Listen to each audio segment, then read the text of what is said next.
상가를 낙찰 받을 때 아. 연체된 관리비가 있을 때 예.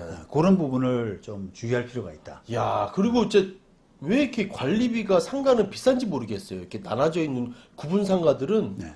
오피스텔도 그렇지만 상가는 더욱이나 비싼 것 같아요. 뭘 관리비가 이렇게 많이 들어요? 주거용에 비해서 이제 상가들의 관리비가 많은 이유는 응. 공용 부분에 관한 그 비용들이 많이 나가기 때문입니다. 그렇지, 공용 부분이 크다는 건 알죠. 예. 근데 주거용은 대부분 포션 자체가 관리비에서 비중 자체가 전유 부분. 네. 그러니까 전유 부분은 이제 전기를 끊게 되면 영업을 이제 살지 않게 되면은 더 이상 전기 수도가 안 나가잖아요. 그렇죠. 그런데 상가는 그 부분을 영업을 안 하더라도 공용 부분에 관한 관리비가 계속 나간다는 거예요. 아, 뭐 간판 그리고 이제 복도에 뭐 등 같은 거, 전체 난방, 주차 그리고 관리, 화장실, 청소, 어. 인건비 이런 부분들이 대부분 다 공용 부분과 관련된 부분이거든요. 그렇죠. 예, 그래서 공용 부분에서 이제 발생한 관리비 이런 부분들은 낙찰 받는 사람이 떠안아야 돼요. 아, 알죠. 알죠? 네. 예. 자, 그래서 그 관련 법이 일단 집합 건물의 소유 및 관리에 관한 법률 18조인데요. 공용 부분에 관해서 발생한 채권의 효력 그래가지고 공유자가 공용 부분에 관해서 다른 공유자에 대해서 가지는 채권은 그 특별 승계인에 대해서도 행사할 수 있다. 예, 이런 표현을 이제 쓰는데 결국은 이제 그 공용 부분을 이제 점포를 승계받은 사람, 특별 승계인은 공용 부분에 관해서 그 발생한 관리비, 요거 이제 채권이라고 표현을 썼는데 네. 그냥 관리비 채권이라고 이해하시면 되겠습니다. 그래서 그 채권을 승계받을 수밖에 없다. 아. 그런 뜻이거든요. 그래서 이런 부분 때문에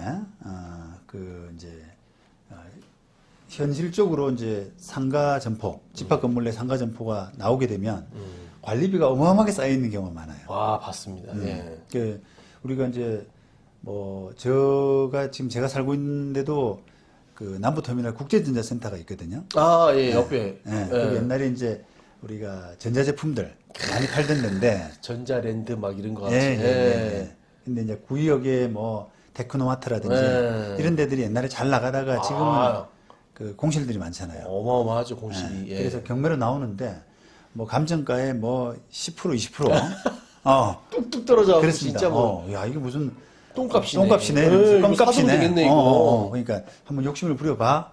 이렇게 하는데 그게 이제 막상 덤빌라 그러면 그 낙찰을 받아서 쓸 만한 그런 용도가 많이 없는 데다가 그렇죠. 실제로 또 보이지 않는 관리비가 쌓여 있죠. 연체 관리비가 있기 때문에 그걸 낙찰을 받는 순간 그 공용 관리비를 다 부담을 하셔야 됩니다. 맞습니다. 예. 그래서 그런 부담 때문에 이제 잘 안 되는 거죠.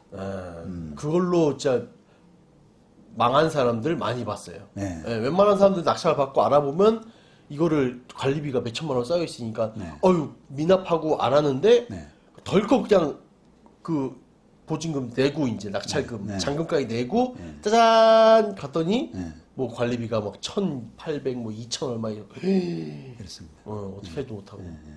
그러니까 이제 그 관리단이 있잖아요. 그 상가의 관리단도 마찬가지로 그 관리비를 좀 받아야 소유자가 자꾸 생기고 낙찰을 받고 관리비를 내야지 이제 운영이 되기 때문에 경매 가만 보면은 그 낙찰 입찰에 나왔는데 그 관리단에서 관리비 채권을 약간 숨기는 경향도 있습니다.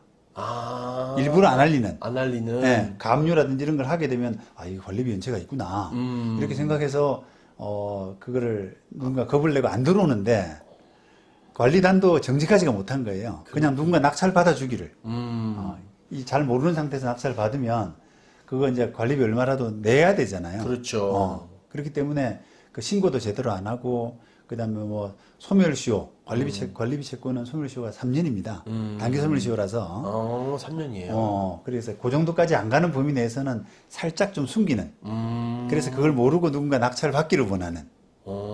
근데 전 그 테마상가 같은 데 보면 뭐 채권자 막 경매 넣은 사람들 봐도 관리단이 넣는 데도 있더라고요. 그렇습니다. 예.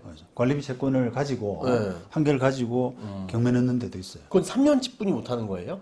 아니요 이제 판결을 받아두게 되면 삼 년 동안에 아무 행동을 안 하면 소멸된다는 거지. 아, 판결을 계속 받아두게 되면 되죠. 지금 살아있는 거구나. 이제. 네네.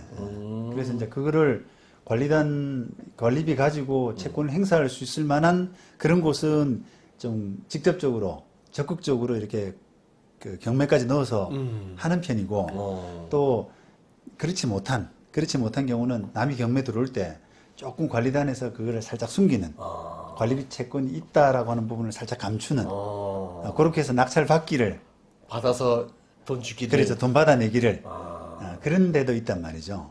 그러니까 이제 그거를 알만한 사람은 경매를 알만한 사람은 저런 상태 유찰이 많이 된 점포들은 필수적으로 거의 관리비 채권이 있더라. 그래서 조금 알아보고 들어가야 된다. 네. 이런 거를 아는데 좀 어리버리한 모르는 사람은 덥석 문단 말이죠, 그를. 그리고 옛날 때는 이제 전화하면 알려줬는데 요즘은 뭐 개인정보라 그래가지고 안 알려주는 것도 있더라고요. 그렇죠. 예. 일부러 숨기는 거 아닌가, 이게. 뭐 아까 말씀드린 그런 이해관계가 있기 때문에 그렇습니다. 알려줘봐야. 예, 안 들어올 거. 물론 이제 그게 알려주는 것이 관리단한테 유익하다. 얼마 안 되면. 몇백이면, 얼마 안 되기 1,200이면. 때문에 들어하셔도 문제 없어요. 이렇게 하면은 조금 기뜸해서 알려줄 거예요. 그런데 이제 그게 아니라 좀 어마어마한 돈이 있다. 이렇게 되면 좀 곤란한 거죠. 그래서 안 알려주는구나. 그래서 뭐 관련 판례들도 사실은 이제 이런 부분을 당연히 인정하는 것으로 공용 부분에서 발생한 그런 관리비는 특별 승계인이 낙찰자든 누구든. 받아야 된다. 그것은 유효하다. 규약도 그런 부분에서 이제 만들어졌다 그러면은 유효하다라고 하는 그런 판시를 하고 있고요. 그 다음에 이게 이제 좀 오해되는 부분은 이걸 관리비 채권이 있는 것을 몰랐다고 하더라도 마찬가지예요. 그러니까 낙찰 받는 사람이 전혀 모르고 들어와도 알든 몰랐든 관계없이 승계받는 거예요. 선이든 악이든 하여튼 뭐. 그렇죠. 예, 알든 모르든 하여튼 받으면 무조건 공용관리비는 무조건 내야 따라가는 거네요. 그렇습니다. 예. 아까 우리가 뭐 그 임대차 보증금 반환 채권도 마찬가지입니다. 그 임대차 보증금이 있는데 그 대항력 있는 임차인이 있는데 그걸 누군가 낙찰을 받든지 매매하든지 해서 취득을 하게 되면 그 보증금 반환 채무를 의무적으로 승계받아야 돼요. 그렇죠. 알든 모르든 간에. 그렇죠. 그런 게 이제 약간의 승계 책임이라고 하는 그 법리상 어쩔 수 없는 부분이거든요.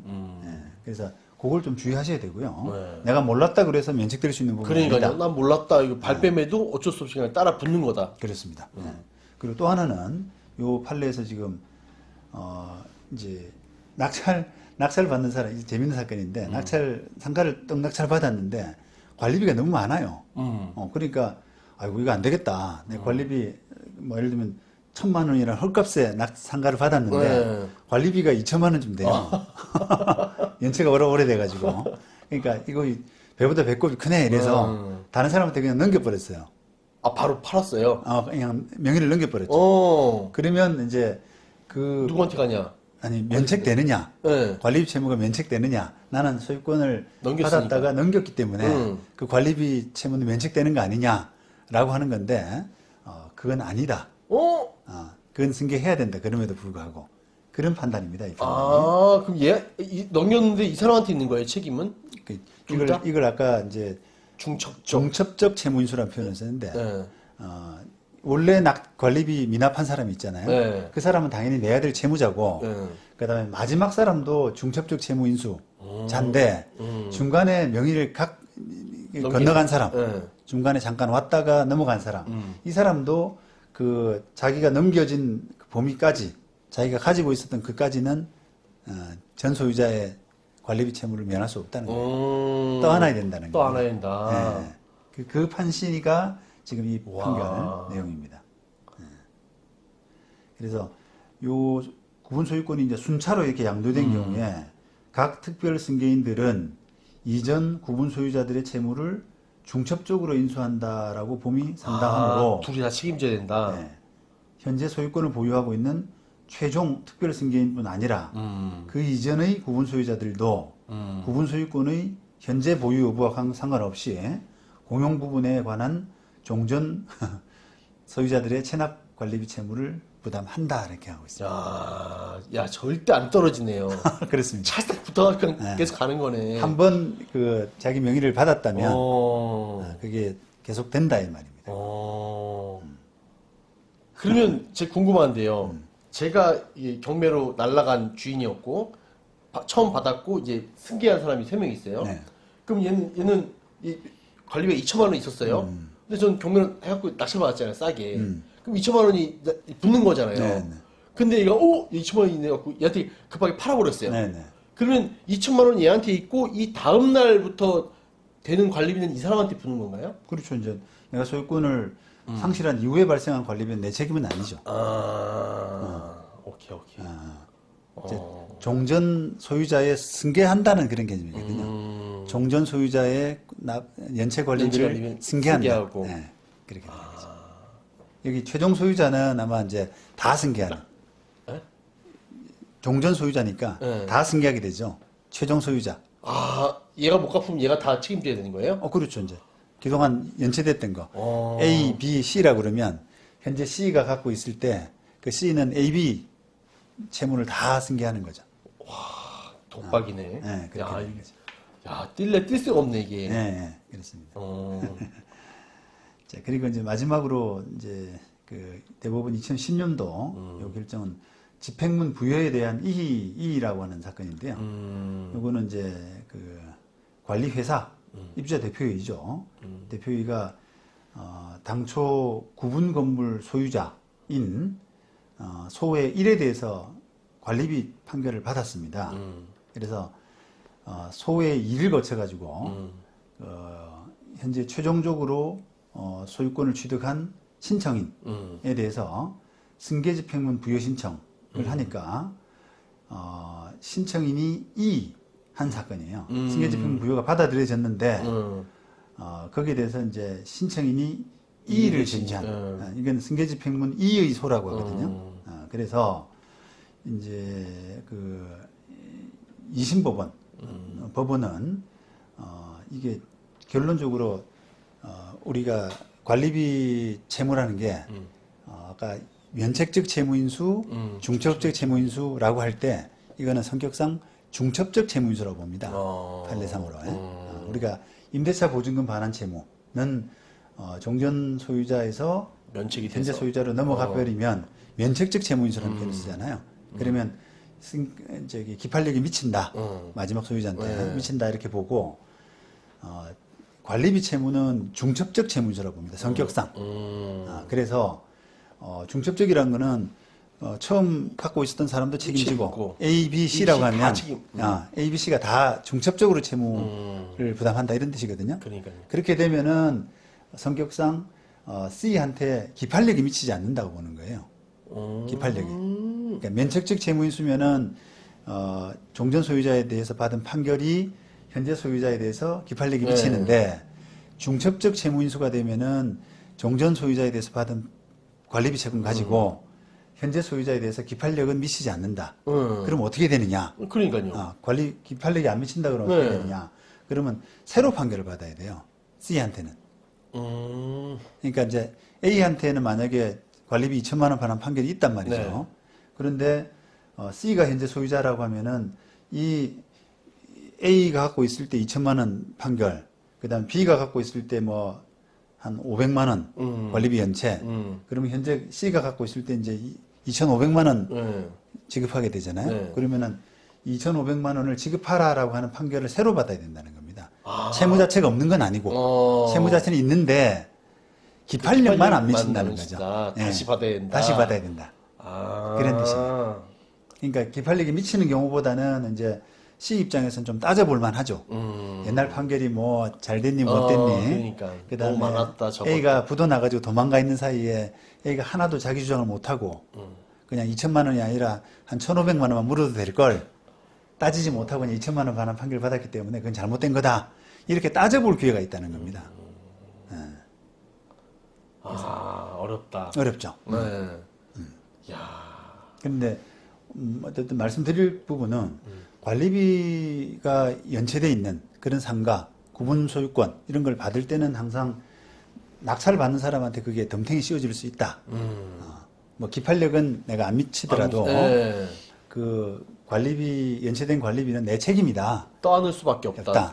털 수 없다. 할 수 없다. 네. 그거는 내가 소유권을 다른 사람한테 넘기더라도, 넘기더라도. 역시 마찬가지다. 중첩적으로. 네. 어. 이걸 이제 낙찰을 잘못 받았을 때 어떤 사람들은 그걸 이제 폭탄 터뜨린다는 표현을 쓰는데 또 경매를 신청하는 경우가 있어요. 자기 네, 물건을 맞아요. 네. 네, 누구한테 근저당해 가지고 날리려고. 그렇습니다. 네. 네. 그럼 누군가 다른 사람이 하게 되면은 자기는 그 보증금 채무에서 벗어나지 않겠느냐. 빠빠이 되는 줄 아는데. 그렇죠. 예. 그게 만약에 이제 어떻게 보면 임대차 보증금 채무 있잖아요. 그런 경우는 면책적 채무이기 때문에 가능할 수도 있죠. 야, 처음 알았네. 그렇죠. 어. 이 사람이 낙찰을 받았는데, 보증금 물어줄 게 있네.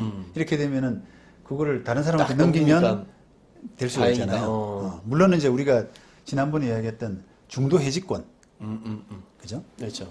승계가 일어나는데 그 승계를 원치 않을 경우에는 임차인이 나는 그냥 이 사람한테 받을래요.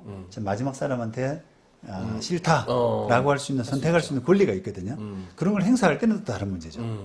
그런데 기본적으로 이제 그런 그 승계 책임이라고 하는 부분 이런 부분에서는 하여튼 관리비 채무가 상당히 좀 부담스러울 수 있다. 이걸 들으시는 분들은 약간 어려울 수 있을 것 같아. 네. 되게 어려울 수 있을 것 같아. 네. 그런데 조금 뭐 면책적 채무인수나 중첩적 채무인수나 이런 뭐 법리적인 부분을 떠나서 어쨌든 책임져야 되는 거잖아요. 네, 밀린 채무는 내 책임이다. 무조건. 아. 관리비는 무조건 따라간다. 그렇죠. 중첩적으로 원래 물어야 될 사람 나 이렇게 같이 중첩적으로 채무를 부담하는 관계이지만 실제로는 이 사람이 갚을 능력이 안 돼서 그렇죠. 그런 그러니까 거잖아요. 날라갔겠죠. 그렇죠. 예. 네. 그러니까 결국은 내 책임이다라는 생각을 가지고 그거에 대한 조사가 좀 사전 조사가 필요하다. 너무 조사가 너무 필요하겠네요. 그렇죠. 예. 네. 그리고 또 넘겨도 나한테 책임이 있으니까. 그렇습니다. 예. 네. 그러니까 너무 이렇게 관리비 부분이 좀 안일하게 생각할 수 없는 그런 성격이다라는 부분을 염두에 두고 낙찰을 받으시는 게 좋겠습니다. 예. 그러니까 상가 받을 때는 잘 알아보고 받아라. 네. 예. 상가 잘못 받으면 집이 상가집 될 수도 있다. 그래요. 전 팬이네. 네, 맞습니다.